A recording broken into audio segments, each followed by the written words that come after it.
साथियों, सत्ता भूख में कांग्रेस के परिवार ने संविधान की पंथ निरपेक्षता की भावना को चूर चूर कर दिया है। हमारे संविधान निर्माताओं ने उस समय 47 में विभाजन की विभीषिका के बीच भी हिंदू संस्कार और परंपरा को जीते हुए पंथ निरपेक्षता की राह को चुना था। तब देश के महापुरुषों ने संविधान सभा में जो डिबेट की थी, उसमें भी इसके बारे में बहुत विस्तार से चर्चा हुई थी।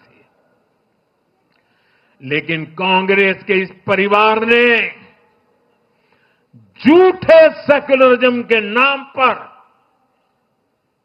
उस महान परंपरा को तबाह करके रख दिया है।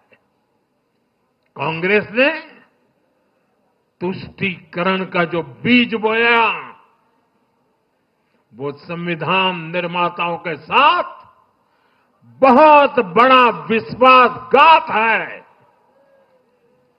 और ये विश्वासघात मैं बहुत जिम्मेवारी के साथ बोल रहा हूं। संविधान के साथ इस परिवार का विश्वासघात है। दशकों तक कांग्रेस ने देश में यही खेल खेला। कांग्रेस ने तुष्टीकरण के लिए कानून बनाए, सुप्रीम कोर्ट के आदेश तक की परवाह नहीं की। इसका एक उदाहरण वक्फ बोर्ड है।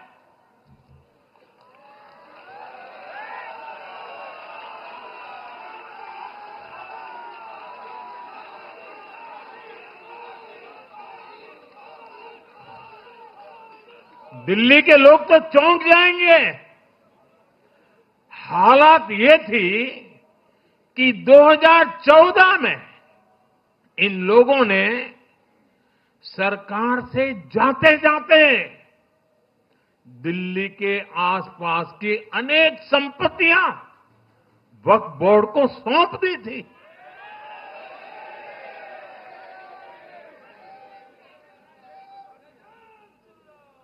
बाबा साहब आंबेडकर जी ने जो संविधान हमें दिया है ना, जिस संविधान की रक्षा के लिए हम प्रतिबद्ध है, संविधान में वक्फ कानून का कोई स्थान ही नहीं है।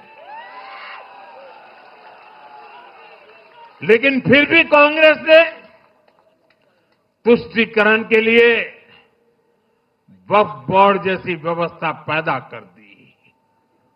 ये इसलिए किया गया ताकि कांग्रेस के परिवार का वोट बैंक बढ़ सके। सच्ची पंथ निरपेक्षता को कांग्रेस ने एक तरह से मृत्यु दंड देने की कोशिश की है।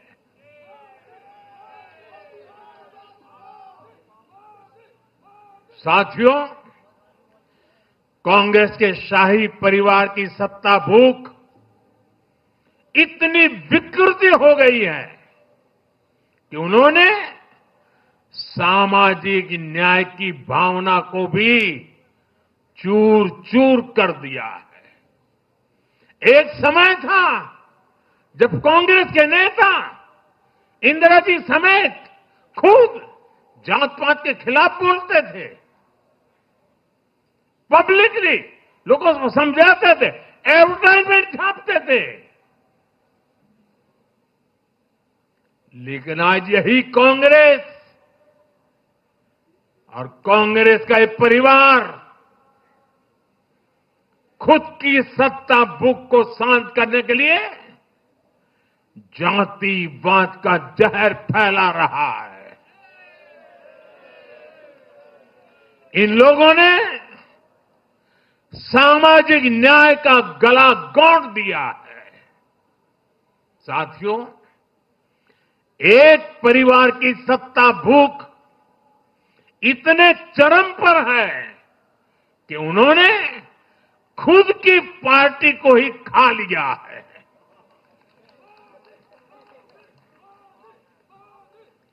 देश के अलग अलग भागों में कई पुराने जमाने के कांग्रेस कार्यकर्ता हैं, पुरानी पीढ़ी के लोग हैं जो अपने जमाने की कांग्रेस को ढूंढ रहे हैं। लेकिन आज की कांग्रेस के विचार से, व्यवहार से, आदत से उनको ये साफ पता चल रहा है कि ये वो कांग्रेस नहीं है। इसलिए कांग्रेस में आंतरिक रूप से असंतोष बहुत ज्यादा बढ़ रहा है। उनकी आरती उतारने वाले भले आज इन खबरों को दबा के रखे, लेकिन भीतर आग बहुत बड़ी है। असंतोष की ज्वाला भड़क चुकी है। सिर्फ एक परिवार के ही लोगों को कांग्रेस चलाने का हक है। सिर्फ वही परिवार काबिल है, दूसरे नाकाबिल हैं। परिवार की सोच ने, इस जीत ने कांग्रेस में एक ऐसा माहौल भी बना दिया कि किसी भी समर्पित कांग्रेस कार्यकर्ता के लिए वहां काम करना मुश्किल हो गया है। आप सोचिए, कांग्रेस पार्टी की प्राथमिकता आज सिर्फ और सिर्फ परिवार है। देश की जनता उनकी प्राथमिकता नहीं है। और जिस पार्टी की प्राथमिकता जनता न हो, वो लोकतंत्र के लिए बहुत ही नुकसानदायी होती है।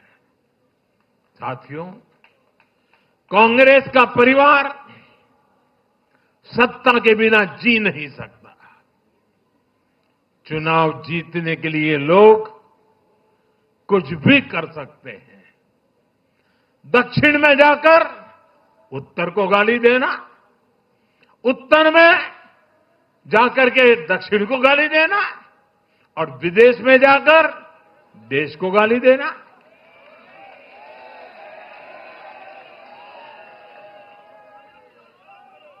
और अहंकार इतना कि ना किसी का मान, ना किसी की मर्यादा, और खुलेआम झूठ बोलते रहना, हर दिन एक नया झूठ बोलते रहना। यही कांग्रेस और उसके परिवार की सच्चाई बन गई है। आज कांग्रेस का अर्बन नक्सलवाद भारत के सामने एक नई चुनौती बनकर खड़ा हो गया है।